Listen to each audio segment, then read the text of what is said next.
Voilà, beaucoup de plaisir de nous retrouver ce matin, la deuxième journée des journées francophones de radiologie 2018 ici. Porte-Maillot, déjà beaucoup de monde, une vraie effervescence, comme d'ailleurs ce fut hier également le cas. Ça a l'air d'être bien parti. Voilà. Et nous avons sur le plateau télé des journées francophones de radiologie la chance de recevoir ce matin le professeur Franck Boudgen. Merci, vous êtes radiologue, chef de service à l'hôpital Denon, à la PHP, un grand hôpital. Et nous allons, dans cette série, nouvelle série de 2018, qui s'appelle Résonance, que j'ai la chance d'animer, de recevoir des personnalités, d'aller un petit peu au fond, en réalité, des sujets. Une vraie conversation entre nous sur un thème, une question que nous nous sommes posée. Le radiologue est-il un cancérologue? C'est assez bizarre hein, de se poser une question de ce type comme ça.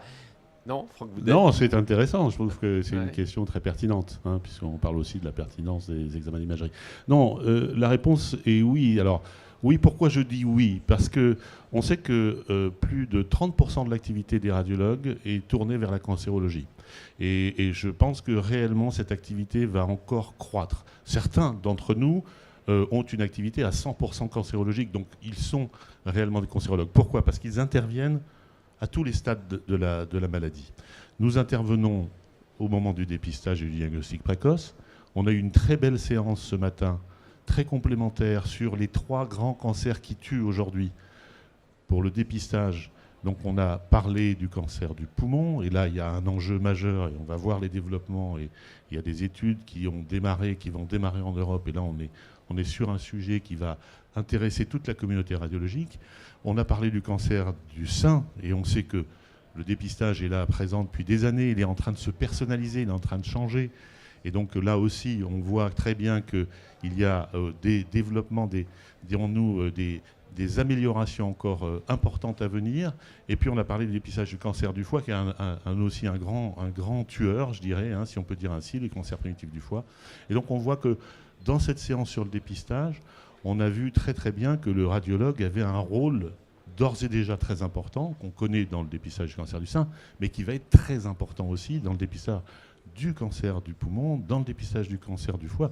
Et je n'oublierai pas surtout le cancer du côlon aussi, puisqu'on n'en a pas encore parlé ce matin, puisqu'on avait une séance qui était limitée dans le temps, mais c'est aussi un des grands axes de développement. Donc déjà, on voit que sur ces activités-là, diagnostic précoce, et c'est très important parce que c'est comme ça qu'on augmente la survie des patients, en les diagnostiquant tôt, c'est comme ça qu'on a moins de complications, si on les opère tôt ou on les traite éventuellement tôt avec nos techniques. Donc on est vraiment dans un schéma où le radiologue aura toute son importance à ce moment-là déjà pour démarrer, pour débuter le diagnostic et le plus tôt possible.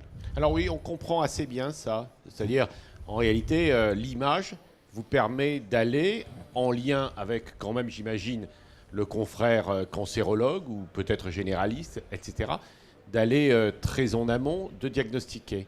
C'est ça quand même la base de l'affaire. Ah oui, c'est très intéressant. Après, on va parler des autres... oui, bien sûr. Mais on va y aller étape par étape. Voilà, step by step. C'est très intéressant parce que ce qui a été dit ce matin sur ces diagnostics précoces, c'est que déjà on voit que l'image a la capacité, dans ces grands cancers-là, d'avoir un intérêt pour identifier les groupes à risque. Les seins denses, la densité des seins, on sait que c'est un groupe à risque. Donc c'est l'image qui nous donne cette information-là. La dureté du foie pour le cancer du foie, c'est un groupe à risque. C'est aussi les techniques d'échographie ultrasonore qui permettent effectivement d'identifier cette donnée-là. Donc on voit très très bien que dans l'image, rien que d'une façon générale, sans voir la lésion, de voir dans quel environnement ou micro-environnement elle se développe, la tumeur va se développer. Déjà, on peut déjà stratifier à partir de là. Et c'est un énorme enjeu que de faire la stratification parce que c'est un enjeu médico-économique. Et c'est ainsi qu'on pourra mieux diffuser le dépistage si on est effectivement économiquement efficace et médicalement efficace. Plus que la biologie ? Non, pas plus, c'est complémentaire. C'est tout à fait complémentaire. On a parlé hier, on a vu effectivement une magnifique conférence inaugurale avec notre ami Elias Zerouni, donc qui nous a parlé effectivement de tout ce que peut apporter le génome, hein, l'étude du génome, mais ce n'est pas suffisant, c'est complémentaire. Chaque modalité, chaque technique, qu'elle soit diagnostique, qu'elle soit radiologique ou biologique, a son intérêt et on va voir qu'aujourd'hui, la stratification va se développer ainsi. Oui, à votre place, j'en ai parlé avec Elia Zerouni, qui était, pour les gens qui suivent, comme moi, la cancérologie. C'est vrai que ce radiologue, moi d'ailleurs, je ne savais même pas que Zerouni était radiologue. Je pensais qu'il était cancérologue. Mais non, je vous assure. Oui, j'avais cru qu'il était... C'est un peu la même chose. Mais oui, parce que pour ceux qui sont attachés à ces sujets, pour la communauté cancérologique, Zerouni était effectivement, dans une certaine mesure, un peu le père de l'approche translationnelle, de la recherche translationnelle. Cette recherche translationnelle qui est d'ailleurs très marquante en cancérologie. Oui, mais on voit très bien que les deux spécialités convergent. On a des intérêts communs pour le patient, parce qu'effectivement, pour bien traiter le patient, effectivement, nos connaissances sont complémentaires.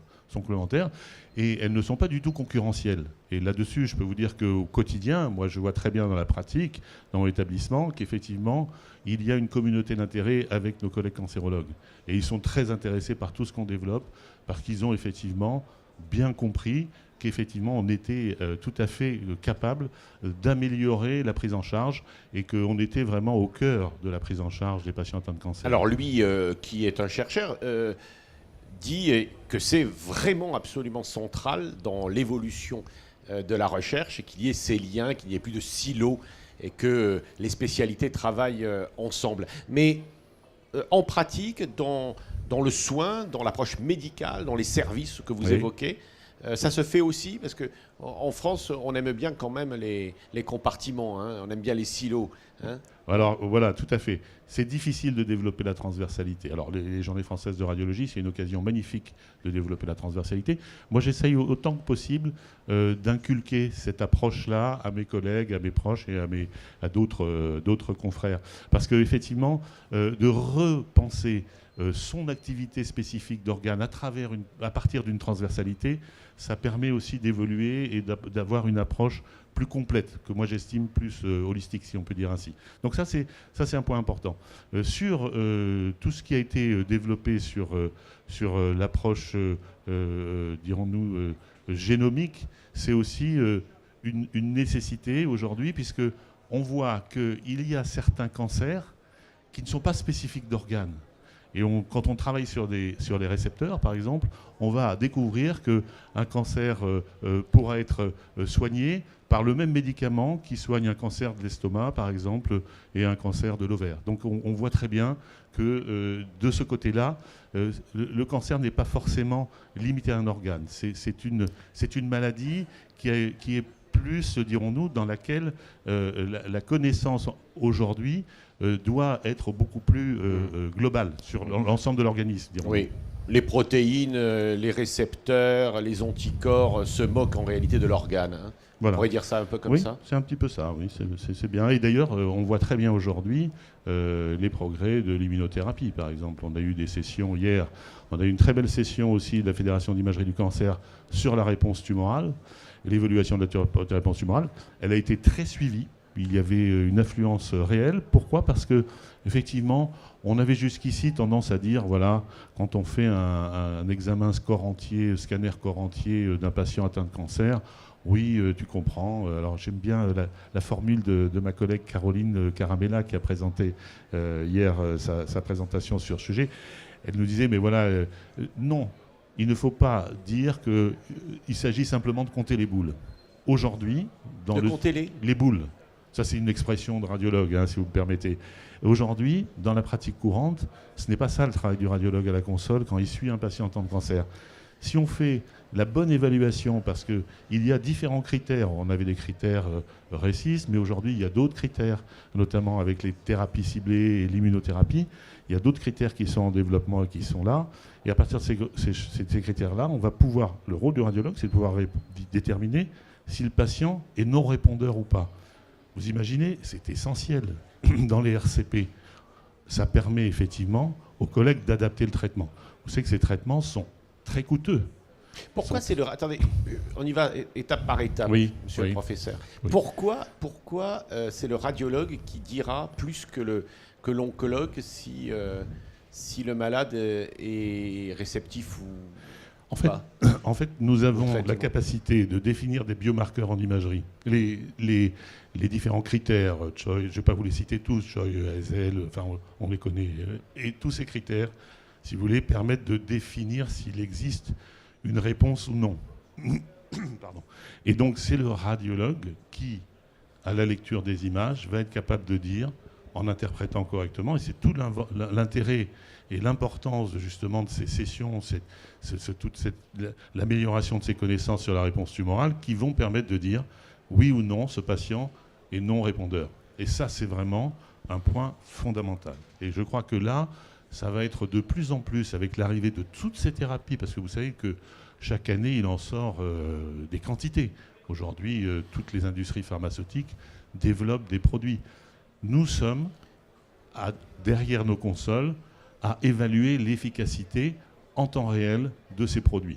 C'est très important parce que s'il y a effectivement, les tumeurs évoluent. Vous savez que les tumeurs, dans leur vie, dirons-nous, si on peut dire ainsi, modifient leurs caractéristiques.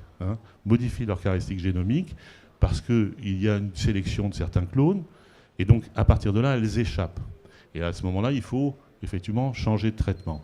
Et c'est le radiologue, dans le suivi, qui va être capable de dire oui, non, bon répondeur, non bon répondeur. En plus, vous avez entendu, au cours de ces journées, l'intelligence artificielle est à l'honneur. Et l'intelligence artificielle, elle a un point qui est très important pour nous, c'est qu'elle va pouvoir être capable d'apprécier l'état de la texture. L'analyse de la texture des lésions, et y compris des motifs, puisqu'on peut imaginer qu'il y a l'aspect de motif à l'intérieur des lésions, c'est beaucoup plus que la simple densité, la simple taille.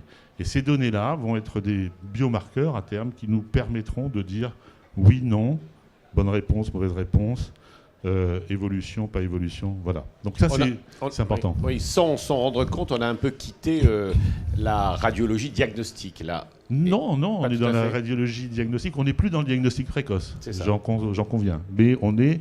Dirons-nous, j'ai peut-être été un peu rapide dans la transition, mais on est dans l'étape du diagnostic au jour le jour, dans le suivi des patients. Dans le deuxième point important, autant le diagnostic précoce, c'est essentiel pour la santé des populations, mais après, une fois que les patients sont identifiés comme étant malades, qu'on les met et qu'on les traite, le suivi sous traitement, c'est un point aussi très important de l'activité radiologique cancérologique. Alors, j'essaye de suivre mon raisonnement avec vous. On va parler notamment de radiologie interventionnelle, qui est importante en cancérologie. Mais avant, ne négligeons pas le fait quand même qu'il puisse y avoir également des excès, notamment dans le diagnostic précoce. Les populations voient ça, les dépistages qui sont contestés, discutés tout au moins, contestés, etc. Alors, les polémiques qui ont pu naître, notamment sur le cancer du sein, voire le cancer de la prostate, etc. On en dit un mot ? Oui, volontiers. C'est le problème du surdiagnostic. Le surdiagnostic, c'est vrai qu'en plus, c'est très mal vécu par les patients. Parce que quand même, c'est une annonce qui peut être un peu catastrophique pour certains. Et d'ailleurs, moi, j'ai été aussi à l'initiative, il y a une dizaine d'années, de développer, j'ai fait effectivement quelques travaux sur la préannonce. Le rôle du radiologue dans la préannonce. On est en train d'organiser dans le service aussi une salle pour pouvoir faire ça vis-à-vis des patients et des patientes qu'on suit. Donc je pense que ça, ce sont des points très importants. Donc attention au surdiagnostic. Comment on évite le surdiagnostic ? En stratifiant. Et donc c'est ce que je vous disais. L'image contient des informations qui permettent de définir les groupes à risque. Mais les groupes à risque, ils sont aussi définis sur d'autres critères, environnementaux, familiaux, etc., etc. Donc effectivement, on voit très très bien, d'ailleurs nos collègues anglo-saxons sont plus avancés que nous dans cette approche, qui est une approche plus stratifiée, je dirais, et donc ce qui évite de faire des examens qui ne sont pas forcément utiles à des patients qui n'en ont pas forcément besoin, et d'aller bien cibler la population qui a besoin effectivement et qui va donner des meilleurs résultats en termes d'efficacité. Donc on revient sur l'approche médico-économique globale. On parle un peu également du rôle du radiologue interventionnel dans la cancérologie. Oui, alors ça c'est, dirons-nous, un point fondamental. Alors là, vous avez on a intérêt de bien approcher cet aspect. deux choses. Il y a ce qu'on peut appeler la radiologie interventionnelle standard, je dirais, de premier niveau, qui consiste effectivement à obtenir des prélèvements par biopsie, qui va donc être d'ailleurs aujourd'hui de plus en plus, dirons-nous, diffusée. Et puis, il y a la radiologie interventionnelle avancée. Et autant la radiologie interventionnelle, je dirais, de premier niveau, et doit être maîtrisée par tous les radiologues, c'est-à-dire qu'il ne me semble pas concevable, puisqu'on disait que 30% de l'activité, au moins, au minimum, et demain, je pense que ça sera 50% de cette activité, on ne peut pas concevoir qu'effectivement un radiologue n'aille pas jusqu'au bout de son diagnostic, parce que la biopsie, le geste biopsique, c'est le point final du diagnostic, puisque c'est là, effectivement, donc le geste de biopsique est effectivement l'étape finale du diagnostic. Après, il y a des gestes plus complexes qui concernent plutôt des ablations tumorales. Là, on rentre dans un autre niveau, soit par des méthodes physiques, chaleur, voire électrothérapie. Donc là, on rentre dans un autre niveau. Chaleur ou froid aussi. Chaleur, oui, mais chaleur, ça peut être chaud ou froid. Chaleur, froideur, chaleur. Dirons-nous l'effet température, l'effet thermique. Et puis, il y a les effets non thermiques. Les effets non thermiques aussi, qui vont aussi se développer, qui sont en approche, l'électroporation, ce genre de technique, et même d'électrochimiothérapie. On a commencé à faire quelques patients sur l'hôpital Tenon dans ce domaine-là.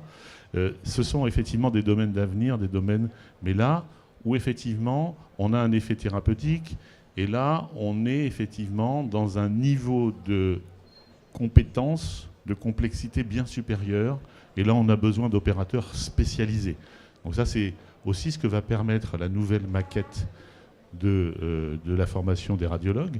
Quand même un exemple, parce qu'il y a des gens qui nous suivent, oui, mais qui ne sont pas spécialistes à radiologue. Donnez-moi un ou deux exemples d'intervention interventionnelle, radiologie interventionnelle, pour des traitements ou les approches de maladies cancéreuses. Alors ça peut être par exemple sur des tumeurs du foie, qui est le plus connu, la radiofréquence, où vous mettez une aiguille, alors soit une aiguille au centre de la tumeur, et vous envoyez cette aiguille, elle émet un courant, elle est activée par électricité, et elle provoque une chaleur, un échauffement à plus de 50 degrés qui va détruire la tumeur. Ça, en général, c'est le radiologue qui le fait. Ça, c'est le radiologue qui le fait dans la plupart des cas. Ça peut être fait aussi par nos collègues chirurgiens en péropératoire. Il y a un certain nombre, effectivement, de cas où, effectivement, c'est fait par des collègues chirurgiens en péropératoire. Mais ça, c'est applicable sur le foie, sur le poumon, sur le rein. Alors, les tumeurs du rein, on peut aussi les traiter par cryothérapie, c'est-à-dire qu'avec, cette fois, non plus l'effet thermique chaud, mais l'effet thermique froid. Il faut savoir que l'effet thermique chaud provoque plutôt une nécrose de coagulation. L'effet thermique froid provoque plutôt une apoptose, parce qu'il y a derrière, vous connaissez bien la cancérologie, il y a libération d'antigènes, et il y a une activation de l'immunité avec des effets même à distance, ce qu'on appelle les effets abscopales. Donc on a vraiment des techniques qui vont un peu au-delà de ce que sont les techniques chirurgicales classiques. C'est-à-dire que quand on traite avec ces techniques, notamment où on a ces effets de type humain, et on voit que d'ailleurs l'immunité, le traitement par l'immunothérapie a été mis à l'honneur avec les deux prix Nobel de médecine. On voit très bien que c'est un champ majeur, et donc par nos techniques, on peut avoir, je ne dis pas chaque fois, mais certaines de nos techniques d'ablation tumorale peuvent avoir aussi cet effet-là. Donc ce qui est quelque chose d'assez extraordinaire. C'est assez extraordinaire d'ailleurs, puisque vous en parlez, et Résonance est un petit peu là pour prendre un peu de temps, même si notre ami Emmanuel, le réalisateur, me fait signe qu'il va falloir terminer notre entretien. Il n'en reste pas moins que, moi ce qui m'a frappé, c'est de voir, c'est pas nouveau me direz-vous, mais c'est de voir que les mêmes recherches, ou à peu près, ont été menées pour ce prix Nobel d'immunothérapie, qui est assez majeur, à la fois aux États-Unis et au Japon. En réalité, chacun travaillait sur des souches. Oui. C'est des récepteurs. Alors, c'est très intéressant parce que les idées, elles naissent pas seulement à un endroit parfois, mais souvent, elles naissent un peu partout dans le monde. Les équipes ont des lectures communes. Les scientifiques avancent avec tous un petit peu dans le même sens. la littérature scientifique internationale permet justement, effectivement... C'est un peu ce que disait Zerouni d'ailleurs Ouais. hier.